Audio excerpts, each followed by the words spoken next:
Saudara semua tidak memiliki waktu luang untuk belajar ke tempat guru ngaji, atau malu sebab usia sudah tua ingin belajar ngaji. Tenang. Di sini kita akan bantu dengan sepenuh hati, akan kita jelaskan dengan pelan-pelan.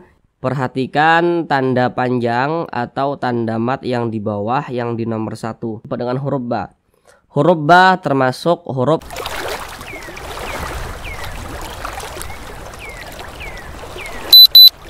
Assalamualaikum warahmatullahi wabarakatuh.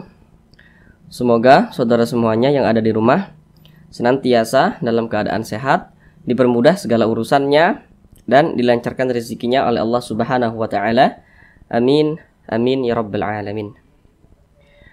Saudara semua tidak memiliki waktu luang untuk belajar ke tempat guru ngaji, atau malu sebab usia sudah tua ingin belajar ngaji. Tenang. Di sini kita akan bantu dengan sepenuh hati, akan kita jelaskan dengan pelan-pelan hingga saudara semuanya dapat membaca Al-Quran dengan baik dan benar. Jadi bagi saudara semuanya yang memiliki niatan untuk menghilangkan terbata-batanya ketika ngaji, yang memiliki niatan untuk belajar mengaji dengan baik dan benar karena mungkin sebelumnya belum paham tentang ilmu tajwid, di sini kita akan betul-betul bantu hingga saudara semuanya dapat memahami ilmu tajwid, kemudian dapat membaca Al-Quran dengan lancar. Baik, langsung kita ke Al-Qurannya. Baik saudaraku semuanya, sekarang di depan kita sudah ada Al-Qurannya. Ini kita kali ini akan belajar mengaji Al-Quran pada surah Al-Baqarah ayat 51. Baik, akan kami bacakan terlebih dahulu. A'udzu billahi minasy syaithanir rajim. Bismillahirrahmanirrahim. Wa idh wa'adna Musa arba'ina laylatan thumma attakhadhtumul ijla min ba'dihi wa antum zalimun.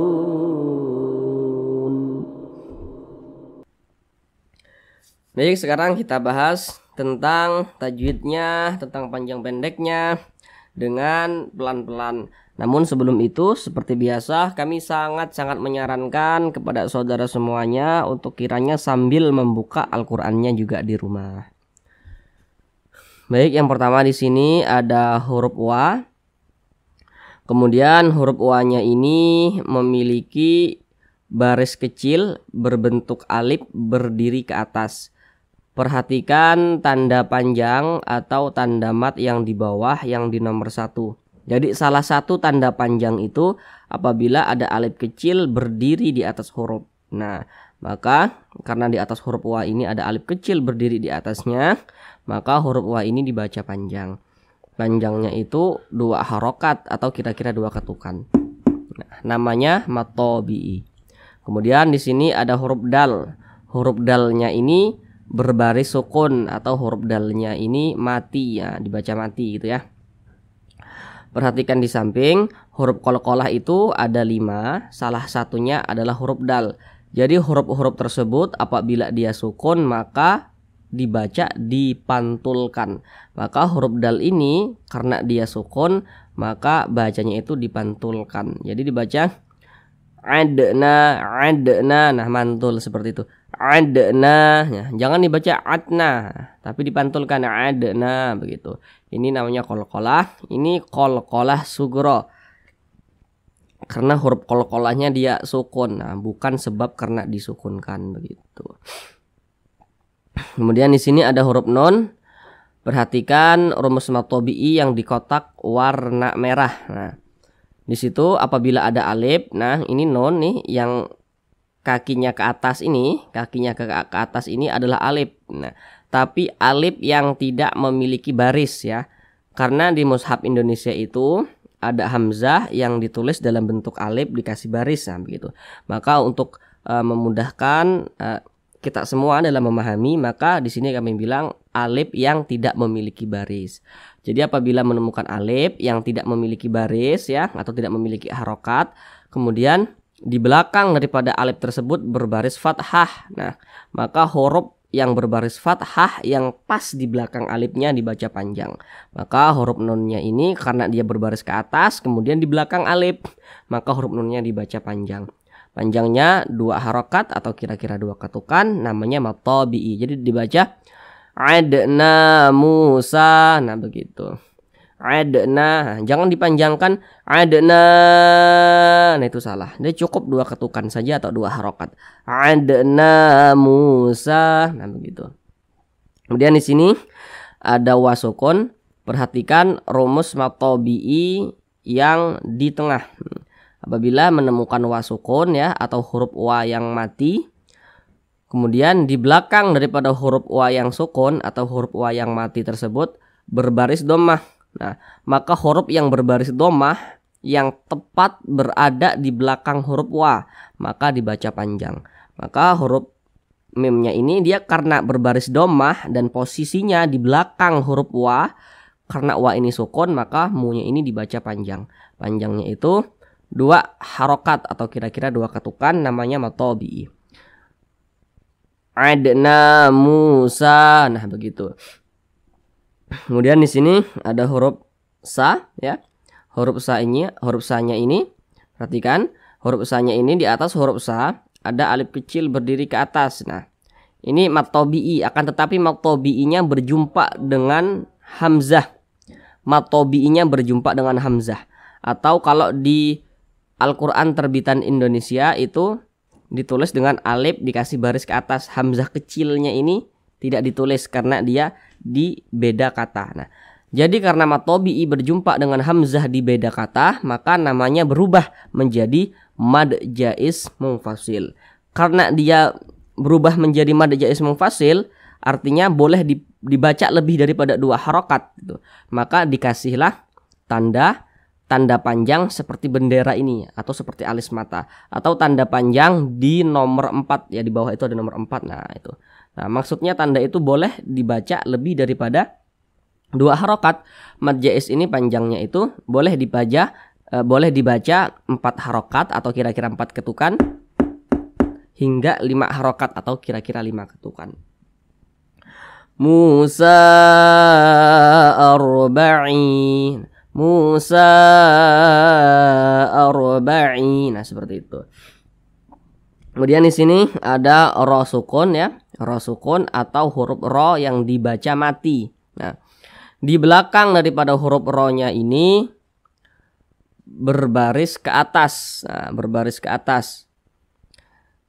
Karena dia berbaris ke atas, maka huruf ro-nya ini dibaca tebal. Nah, ada huruf ro sukun di belakang huruf ro-nya berbaris ke atas, maka huruf ro-nya ini dibaca tebal, dibaca tabkhim. Nah, nah dibaca tebal. Jadi lidah kita itu terangkat ke langit-langit atasnya. Nah begitu, tebal seperti itu. Kemudian di sini ada ya sukun, di belakangnya ada baris ke bawah. Nah, baris ke bawah ini disebut juga dengan baris kasrah. Perhatikan rumus mad tabi'i yang di samping yang di kotak warna hijau. Apabila ada ya sukun, di belakangnya ada baris ke bawah, maka huruf yang tepat berada di belakang ya sukunnya apabila dia berbaris ke bawah maka dibaca panjang. Karena ini ada ya sukun atau ya yang dibaca mati, kemudian di belakangnya berbaris ke bawah hurufnya, maka huruf yang berbaris ke bawah ini dibaca panjang. Oleh sebab itu i-nya di sini dibaca panjang. Panjangnya 2 harokat atau kira-kira 2 ketukan, namanya mad tabi'i. Dibaca arba'ina lailatan. Nah, seperti itu. Kemudian di sini ada baris 2. Nah, baris 2 ini disebut juga dengan baris tanwin. Nah, baris tanwin di sini berjumpa dengan huruf tha, ya, huruf thin. Nah, huruf tha ini termasuk daripada huruf ikhfa hakiki ya. Coba perhatikan di samping. Nah, huruf ikhfa hakiki itu ada 15. Salah satunya adalah huruf tha. Karena huruf tha ini adalah huruf ikhfa hakiki ya, maka bacanya itu disamarkan kemudian didengungkan, disamarkan didengungkan. Dan huruf tha ini termasuk kepada ikhfa hakiki awsat. Jadi cara bacanya itu antara dengung dan samar itu seimbang. Jadi di tengah-tengah antara bunyi n dan juga bunyi eng. Jadi dibaca lailatan thummat lailatan thummat. Nah, didengungkan itu suaranya itu ditahan atau dipanjangkan kira-kira 2 ketukan atau 2 harokat begitu. Kemudian di sini ada mim bertasydid. Nah, mim bertasydid perhatikan di samping. Gunnah musyaddadah itu terjadi apabila ada nun yang bertasydid atau huruf mim yang bertasydid. Nah, kebetulan di sini ya yang kita temui sekarang ini adalah huruf mim yang bertasydid. Nah, kemudian perhatikan di kotak bawahnya itu ya. Mim bertasydid, di belakang daripada huruf mim ini dia tidak ada mim sukun, tidak ada nun sukun, tidak ada tanda baca tanwin. Nah, maka terjadilah gunnah musyaddadah. Ini huruf mim nih. Nah, di belakangnya sini perhatikan tanda kursor kami, tidak ada nun sukun, tidak ada mim sukun, dan juga tidak ada tanda baca tanwin. Maka gunnah musyaddadah ini dibaca didengungkan kira-kira 2 ketukan sampai dengan 3 ketukan. Jadi 2 harokat sampai dengan 3 harokat. Jadi dibaca tsummattakhadh. Nah, ditahan dulu seperti itu. Tsummattakhadh. Nah, begitu. Kemudian di sini, nah, di sini ada alif nih. Alifnya dia tidak memiliki baris ya, tidak memiliki baris atau tidak memiliki tanda baca. Kemudian di belakang daripada alif ini berbaris ke atas. Kalau kita melihat rumus mad tabi'i yang di kotak warna merah, seharusnya ma-nya ini seharusnya dibaca panjang, huruf mim-nya ini seharusnya dibaca panjang. Akan tetapi huruf mim-nya ini tidak dibaca panjang karena di depannya berjumpa dengan huruf yang bertasydid. Nah, maka ma-nya ini dibaca pendek. Tsummattakhadh begitu. Kemudian di sini ada huruf jim yang sukun, nah, atau huruf jim yang dibaca mati. Nah, ini tanda sukunnya atau tanda huruf matinya. Perhatikan di samping, huruf qalqalah itu ada 5, salah satunya adalah huruf jim. Nah, jadi apabila dia sukun maka dipantulkan. Nah, maka huruf jim ini karena dia sukun maka cara bacanya dipantulkan. Aij. Nah, seperti itu. Aij. Nah, ada pantulannya. Ini tergolong pada qalqalah sughra karena hurufnya sukun, bukan sebab kita sukunkan karena berhenti, tapi dia memang sukun dengan sendirinya begitu. Aijla mim ba'dihi. Nah, kemudian di sini ada huruf non. Huruf non sukun atau huruf non mati berjumpa dengan huruf ba. Nah, berjumpa dengan huruf ba. Huruf ba termasuk huruf iqlab. Nah, jadi di sini kalau di Al-Qur'an itu apabila menemukan huruf nun bertemu huruf ba, tanda baca tanwin bertemu dengan huruf ba, maka dikasihlah mim kecil di atasnya. Itu menunjukkan bahwa bacaan tersebut bacaan iqlab. Jadi bacanya itu nunnya ini ya dirubah menjadi mim. Jadi dibaca mim ba'dihi. Nah, jangan dibaca min tapi diganti m. Mim ba'dihi. Nah, kemudian didengungkan 2 harokat atau kira-kira 2 ketukan. Mim ba'dihi. Nah, ditahan suaranya dulu, dipanjangkan dulu 2 ketukan kira-kira. Nama bacaannya iqlab. Nah, kemudian di sini ada huruf H ya. Huruf H, kemudian perhatikan di sini, ini. Nah, ini menunjukkan ini kami menggunakan mushaf Al-Qur'an Madinah. Jadi sengaja kami menggunakan mushaf yang berbeda ini ya, supaya kita sama-sama bisa membaca mushaf Al-Qur'an terbitan Indonesia ya. Kemudian juga kita tidak kebingungan ketika membaca Al-Qur'an mushaf Madinah. ini menunjukkan bahwa hanya ini dipanjangkan. Hi ya, dipanjangkan. Atau kalau di Al-Quran terbitan Indonesia, coba saudara perhatikan, itu tanda panjangnya itu ditulis seperti tanda panjang atau tanda mad yang di nomor 2. Jadi alif kecil berdiri di bawah daripada huruf H. Itu menunjukkan bahwa hanya itu dibaca panjang. Namanya itu adalah mad silah qasirah. Nah, jadi panjangnya itu 2 harokat atau kira-kira 2 ketukan. Nah, mim ba'dihi. Nah, seperti itu.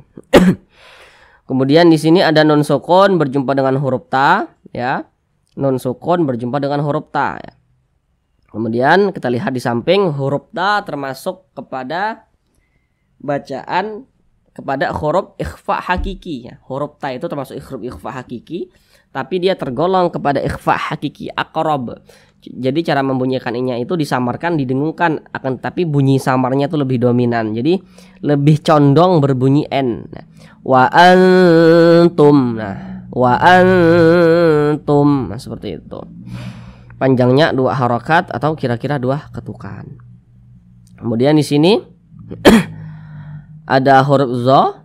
Huruf zo-nya ini memiliki tanda alif kecil berdiri ke atas. Nah, ini. Nah, maka di sini berarti huruf zo-nya dibaca panjang. Panjangnya itu 2 harokat atau kira-kira 2 ketukan. Namanya mad tabi'i atau mad asli. Wa antum zalimun. Nah, tanda alif kecil berdiri ke atas ini salah satu tanda panjang yang berada di nomor 1. Nah, di nomor 1 lihat di samping itu ada di nomor 1, itu salah satu tanda panjang. Kemudian di sini ada wasukon, di belakang daripada wasukon. Oh, di sini ada sedikit terlewatkan. Ini ada mem sukon, ya. Di depannya bertemu dengan huruf zo. Nah, perhatikan di samping mem sukon atau huruf mem yang dibaca mati itu didengungkan hanya pada 2 tempat. Yang pertama, apabila mem sukun di depannya ada huruf ba, mem sukun di depannya ada huruf mem. Nah, akan tetapi selain daripada itu, maka hukumnya adalah izhar syafawi. Karena ini mem sukunnya berjumpa dengan huruf zo, ya, maka berarti hukumnya adalah izhar syafawi. Jadi dibaca jelas, tidak berdengung. Jadi dibaca wa antum zalimun. Nah, jelas seperti itu. Jangan didengungkan, jangan dibaca wa antum. Nah, jangan dibaca seperti itu. Tapi jelas. Kemudian di sini ada wasukun, di belakangnya berbaris dhammah. Perhatikan rumus mad tabi'i yang di kotak warna kuning di tengah. Apabila ada wa sukun atau huruf wa yang dibaca mati, di belakangnya hurufnya berbaris dhammah, maka huruf yang berbaris dhammah yang berada di belakang daripada huruf wa sukun dibaca panjang. Nah, mu ini dibaca panjang. Karena sebab dia dibaca panjang itu karena dia berada di belakang wasukun, kemudian dia berbaris dhammah. Nah, ini baris dhammahnya, maka mu ini dibaca panjang. Ini pada awalnya dia mad tabi'i, akan tetapi mad tabi'inya di sini kita berjumpa dengan huruf non. Huruf non berjumpa dengan huruf yang sukun atau huruf yang disukunkan, gitu ya. Berjumpa dengan huruf yang disukunkan. Jadi mad tabi'inya berjumpa dengan huruf yang disukunkan, maka namanya berubah menjadi mad arid li sukun. Mad arid li sukun itu panjangnya boleh 2 ketukan, 4 ketukan hingga 6 ketukan. Boleh 2 harokat, 4 harokat hingga 6 harokat. Yang terpenting kita konsisten. Jika di atas kita membaca mad arid li sukunnya 2 ketukan, sampai ke bawah pun 2 ketukan. Jika di atas 4, di bawah juga 4, begitu. Huruf non ini kan kenapa kok disukunkan? Kenapa dibaca zalimun? Kenapa tidak dibaca zalimuna? Ya. Ketika kita membaca Al-Quran, kemudian kita berjumpa dengan huruf yang tidak memiliki tanda panjang, kemudian kita berhenti pada huruf yang tidak memiliki tanda panjang tersebut, maka huruf tersebut harus disukunkan atau harus dibaca mati. Kita kan ini berhenti pada huruf non. Huruf nunnya tidak memiliki tanda panjang, maka disukunkan. Zalimun. Nah, seperti itu. Sekarang kita ulang bersama-sama dari awal. وإذ واعدنا موسى 40 ليلة ثم اتخذتم العجل من بعده وأنتم ظالمون. Shadaqallahul azim. Baik saudaraku semuanya, cukup sekian belajar ngaji kita kali ini. Kalau kiranya ada yang masih belum saudara pahami atau masih sedikit kebingungan, jangan segan-segan untuk komen di bawah ya. Insya Allah kita akan jawab setiap komentar saudara. Karena niatan kami di sini betul-betul ingin membantu saudara semuanya untuk dapat membaca Al-Quran dengan baik dan benar, untuk dapat mengerti ilmu tajwid, kemudian juga bacaan Al-Qur'annya yang sebelumnya tidak lancar bisa segera lancar. Terima kasih. Assalamualaikum warahmatullahi wabarakatuh.